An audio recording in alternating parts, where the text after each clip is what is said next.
Hello and welcome to Board Game Gumbo. Today we're unboxing Kingswood by 25th Century Games. This is a game for 1 to 5 players that plays in about 15 to 45 minutes. Kingswood is a resource management style game. It's got a little bit of action selection in it. Here's our rulebook. It's fairly thin because this is a pretty straightforward game. Essentially, you'll be taking actions around the board with the intention of gaining victory points by defeating forest monsters.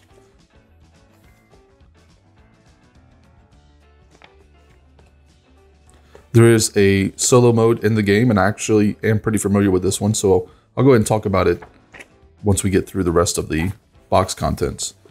We've got our victory board here, keeping track of our victory points. The first person to 20 victory points triggers the end of the game, where each player has one last turn back to the starting player, just to ensure that everybody's had the same number of rounds in the game before determining who the winner is. You got some cardboard in here. This is the basic version, I guess you would say. It's not the deluxe version. The deluxe version, you would have metal coins instead of these cardboard coins, and these resource markers here, the swords, the books, and the hearts would all be wooden components instead of cardboard. Having said that, this is good cardboard. It's nice and thick. Everything punches out really easily, so there's no problems there. These are our locations here. You'll use a set number of locations each game, but most of them will always be the same location. Only one location changes from game to game, but as you can see, they give you quite a few different locations, so not a lot changes each game, but there are a lot of options. So just looking at the locations real quick, I believe all of these are the additional location, so you only play with one of these. The tavern is a basic location. I believe the crown there is what denotes that.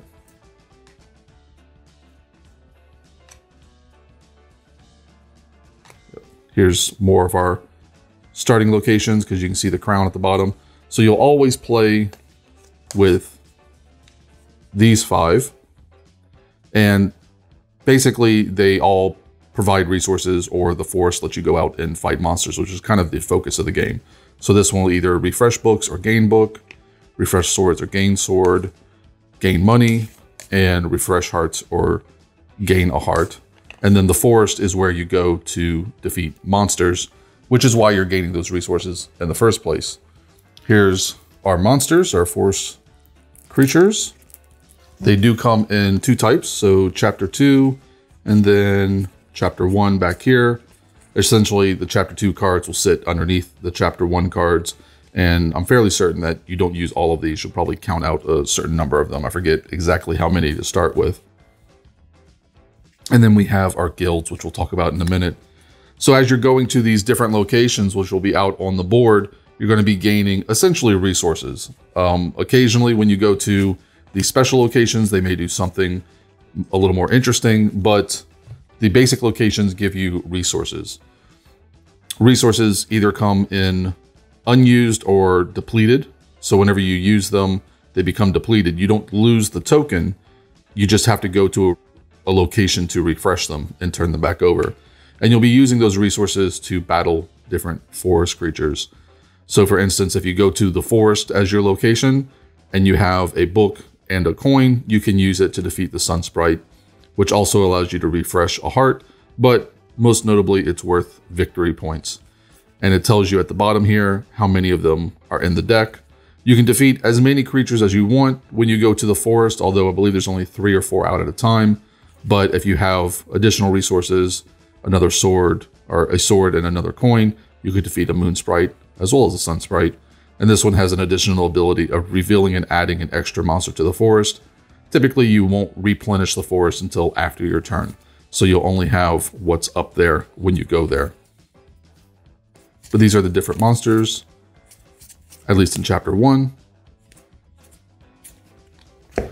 And then you get to chapter 2, which obviously require a considerable more resources to defeat.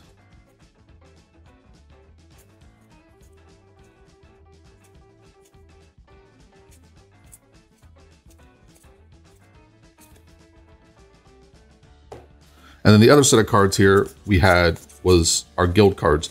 And these are essentially your player cards, your player faction. So whenever you start the game, you'll choose one of these factions to play as, or just assign them randomly. And that'll determine your starting resources and also a special ability. So if you're playing as the House of Music, whenever you use the tavern, you may also capture a monster from the forest or fight a captured monster. Capturing essentially is like reserving a monster, so you can have it in front of you and only you are allowed to attack it. But if you're playing as Crom, he starts with 2 gold, a usable sword, and then 2 depleted spell books. So he does have them, but he's going to have to go to the location to flip them over before he can actually use them.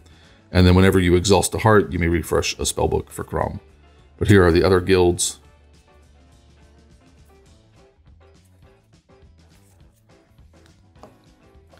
We've got some extra bags in there, and then we've got our few meeples and other pieces here. So our crown is simply our first player marker. Again, once somebody hits 20 victory points, you'll play back to the first player to make sure everybody's had the same number of turns. We've got our adventurers here. So these locations, the ones you always play with here, and then the one that you will choose randomly will be out on the table surrounding your scoreboard, and then these workers will be on those locations in some orientation, and they will move around. And essentially all players share these workers. And what you do on your turn is you're going to choose a worker to move, and you're going to get the action of the location that worker's at. So if I choose to move this worker, I immediately get the 3 gold that the market gives me.